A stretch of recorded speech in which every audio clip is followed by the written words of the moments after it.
A kind-hearted but poor teacher once gave food to a starving orphan, only for the boy to vanish from the village, leaving behind a heavy silence and deep sorrow. That's how it all began. Abigail had just been transferred to Zuma community, primary school. It was her first day, and she walked along the road with excitement, eager to see her new school. As she approached the school gate, she noticed a boy standing alone at the side.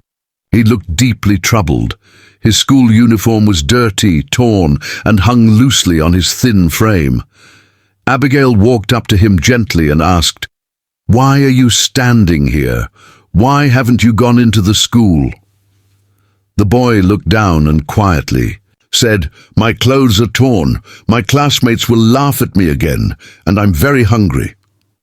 She asked softly, "When did you last eat?" He replied, "I haven't been given any food since the day before yesterday." Abigail was shocked. "Why wouldn't they give you food?" she asked. He sighed and answered, "It's my father's punishment." Abigail was confused. What kind of father would treat a child like that? Why would anyone starve their own child? But what Abigail didn't know was that James didn't have a real father. His parents were long gone. Abigail felt a deep pity for him. She gently took his hand and led him to a small food stall near the school. She used her own money to buy him a plate of rice and stew. James looked at her with teary eyes. He grabbed the spoon and ate quickly, as if afraid the food might be taken away. After he finished eating, Abigail smiled and said, "Come, let's go back to school now." But James shook his head and said quietly, "I can't go. If I don't get a new school uniform, my classmates will laugh at me again. I won't be able to take it." Abigail paused to think, then kindly said, "All right, wait for me here. I'll go quickly and come back. Then I'll take you to the market and buy you a new uniform." James nodded. "I'll wait," he said. But the moment Abigail turned her back, something inside James changed. He looked left, then right, like a bird searching for an open sky. Then, without a word, he turned and walked away. Not toward the school, not toward his house, but into the unknown. Into a vast, lonely world where no one was waiting and no one would call him back. James was tired. Tired of classmates who mocked him. Tired of an uncle who beat him. Tired of living in a village where no one truly cared. He had made up his mind he would leave and never return, so he kept walking and walking. Later that day, after school had closed, Abigail returned to the food stall. But James was gone. She waited a while, then thought he might have gone home, so she returned to her own house. But James had not gone home. His uncle and the uncle's wife were already at the house, waiting for him. The uncle stood firm with a stern expression and said, "No matter how late he comes back, I will punish him. He dared to disobey me again." But they waited. Night fell, but James never came back. The following morning, the uncle began asking questions around the village. Someone told him that James had been seen the day before with a new teacher at school, a recently transferred lady. Without wasting time, he rushed to the school and found Abigail. He shouted, "Where is my son?" Abigail looked startled and confused. "I don't understand," she replied. "Who are you talking about?" "James," the man barked.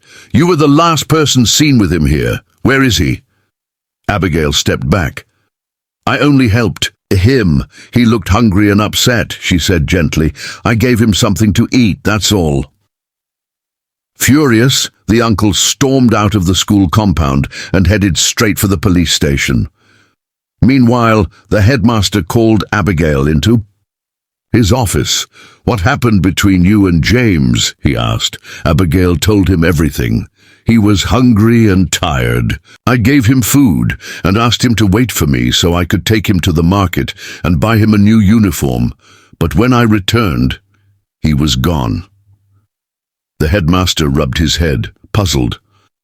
You only helped the boy, and now he's missing. This is serious and unusual.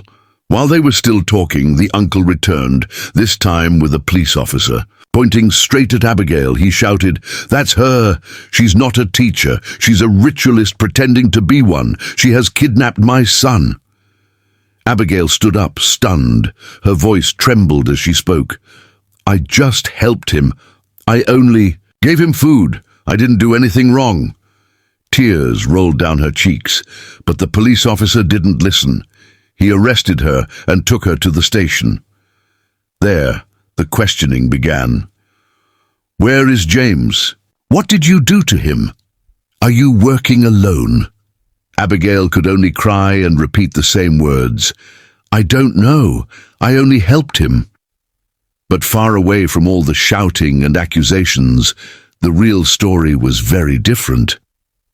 After Abigail left James at the restaurant, he cleaned his mouth, stood up, and walked to the large yam market on the edge of the village. There, he saw a lorry being loaded with yams. Quietly, without being noticed, he slipped into the back of the truck and hid between the yam sacks.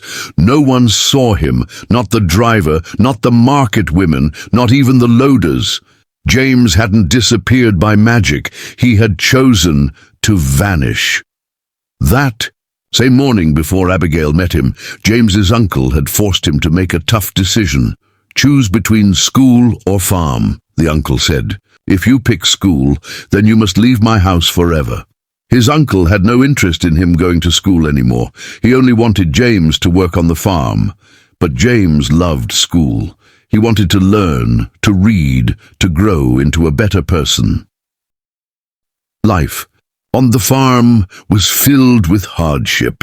No matter how hard he worked, it never satisfied his uncle. Whenever the man got angry, he would grab fresh canes from the trees and beat James until his back burned with pain. That morning, James made up his mind. It was better to run away into the unknown than stay and suffer a life of beatings and sadness. That's why, after Abigail left him at the restaurant, James headed to the yam market and hid inside a truck loaded with yams. The next day, the lorry reached its destination, a huge, bustling city. People moved everywhere. Cars honked, traders yelled.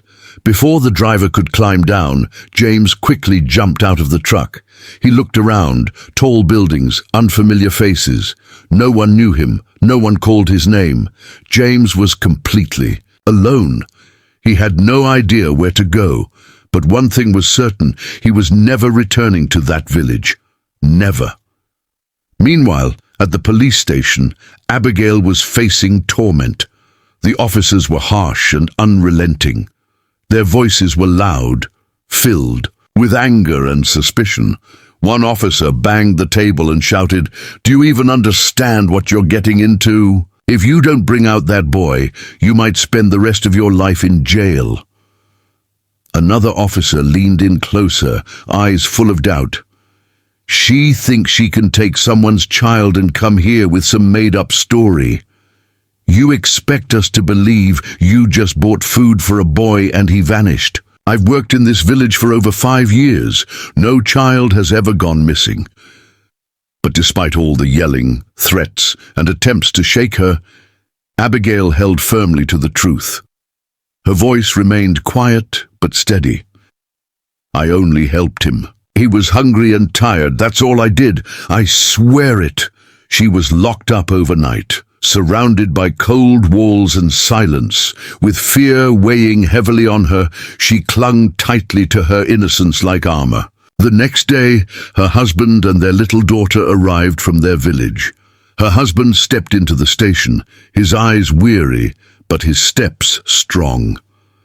"Don't worry," he said gently. "I've put our house up for sale.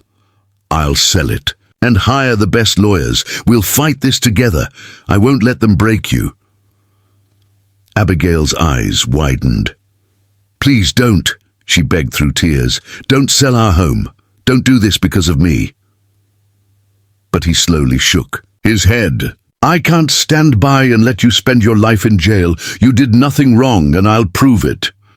She tried to persuade him to change his mind, but he wouldn't. Do you think Abigail will get justice for her good doing or not?